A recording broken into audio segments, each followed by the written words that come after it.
రాష్ట్ర రాజకీయ ముఖచిత్రం ఒక్కసారిగా మారిపోయేలా హైకోర్టు వేదికగా వెలువడిన ఆ తీర్పు ఇప్పుడు ఆంధ్రప్రదేశ్ వ్యాప్తంగా పెను సంచలనం సృష్టిస్తుంది. గత కొన్ని రోజులుగా ఉత్కంఠత రేపుతున్న సెక్యూరిటీ అంశంపై న్యాయస్థానం ఇచ్చిన తుది తీర్పు మాజీ ముఖ్యమంత్రి జగన్మోహన్ రెడ్డికి కోలుకునే దెబ్బగా మారింది. అధికారంలో ఉన్నప్పుడు అనుభవించిన భారీ భద్రతను ప్రతిపక్షంలో ఉన్నప్పుడు కూడా అదే స్థాయిలో కొనసాగించాలని కోరుతూ దాఖలైన పిటిషన్లను విచారించిన హైకోర్టు చంద్రబాబు ప్రభుత్వం తీసుకున్న నిర్ణయాన్ని సమర్థించడం గమనార్హం. ఈ పరిణామం జగన్ వర్గీయులను తీవ్ర దిగ్భ్రాంతికి గురి చేయడమే కాకుండా రాజకీయ వర్గాలకు వేడి పుట్టిస్తుంది. నిజానికి భద్రత అనేది కేవలం హోదాను బట్టి కాకుండా ప్రాణహాని తీవ్రతను బట్టి ఉండాలని న్యాయమూర్తి స్పష్టం చేశారు. ప్రభుత్వం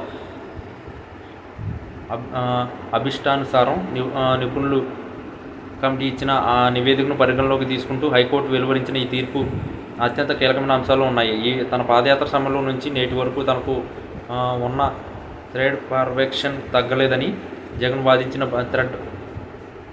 వాదించినప్పటికీ ప్రస్తుత ప్రభుత్వం చేపట్టిన భద్రతా సమీక్షలో సహేతుకత ఉందని కోర్టు గుర్తించింది. ముఖ్యంగా చంద్రబాబు నాయుడు ప్రభుత్వం గతంలో జగన్ భద్రత విషయంలో అనుసరించిన విధానాలను ఇప్పుడు చట్టబద్ధంగా అమలు చేస్తున్నాయని చెప్పిన వాదనలు న్యాయస్థానం బలాన్ని ఇచ్చింది. ఈ తీర్పు వెలువడిన వెంటనే జగన్ శిబిరంలో నిశ్శబ్దం అలుముకుంది. జగన్ అత్యంత ప్రతిష్టాత్మకంగా భావించిన సెక్యూరిటీ ప్రోటోకాల్ విషయంలో ప్రభుత్వం వేసిన ఎత్తుగడలు ఫలించాయని విశ్లేషకులు భావిస్తున్నారు. కోర్టు ఆదేశాల ప్రకారం భద్రతను కుదించడం లేదా మార్పులు చేయడం వల్ల కేవలం భౌతిక భద్రతే కాకుండా రాజకీయ ప్రతిష్ట కూడా దెబ్బతింటుందని భావించిన జగన్ ఈ తీర్పుతో ఒక్కసారిగా ఉలిక్కిపడ్డారు. గాల్లో ప్రయాణించే హెలికాప్టర్ల నుంచి బుల్లెట్ ప్రూఫ్ వాహనాల వరకు ప్రతి విషయంలో ప్రభుత్వం తనదైన శైలిలో నిబంధనలు కఠినతరం చేస్తూ వస్తుంది. ఈ క్రమంలో కోర్టు తీర్పు కూడా ప్రభుత్వానికి అనుకూలంగా రావడంతో వైఎస్ఆర్ కాంగ్రెస్ పార్టీ శ్రేణులు ఆందోళన వ్యక్తం చేస్తున్నాయి. మరోవైపు ముఖ్యమంత్రి చంద్రబాబు నాయుడు ప్రభుత్వం ఈ విషయంలో చాలా వ్యూహాత్మకంగా వివరించింది. ఏ వ్యక్తికైనా భద్రత కల్పించడం అనేది ప్రజాధనంతో కూడుకున్న వ్యవహారమని, అనవసరమైన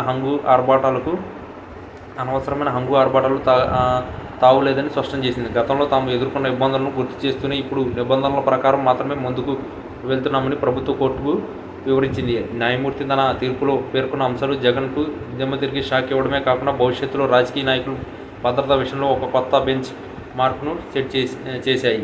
భద్రత అనేది రక్షణ కోసం ఉండాలి, కానీ అదొక హోదాగా మారకూడదన్న సందేశం ఈ తీర్పుతో స్పష్టంగా కనిపిస్తుంది.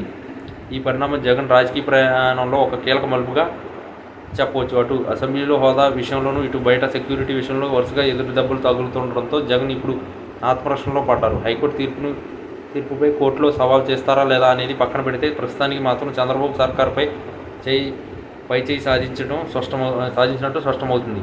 ఈ సంచలన తీర్పు తర్వాత రాబోయే రోజుల్లో రాష్ట్ర భద్రతా సమీక్ష కమిటీ జగన్ భద్రతపై ఎట్లాంటి తుది నిర్ణయం తీసుకుంటుందో అన్నది సర్వత్రా ఆసక్తి నెలకొంది. మొత్తానికి జగన్కు ఎదురైన ఈ న్యాయపరమైన ఎదురు దెబ్బ రాజకీయ వర్గాల్లో పెను దుమారాన్ని రేపుతుంది.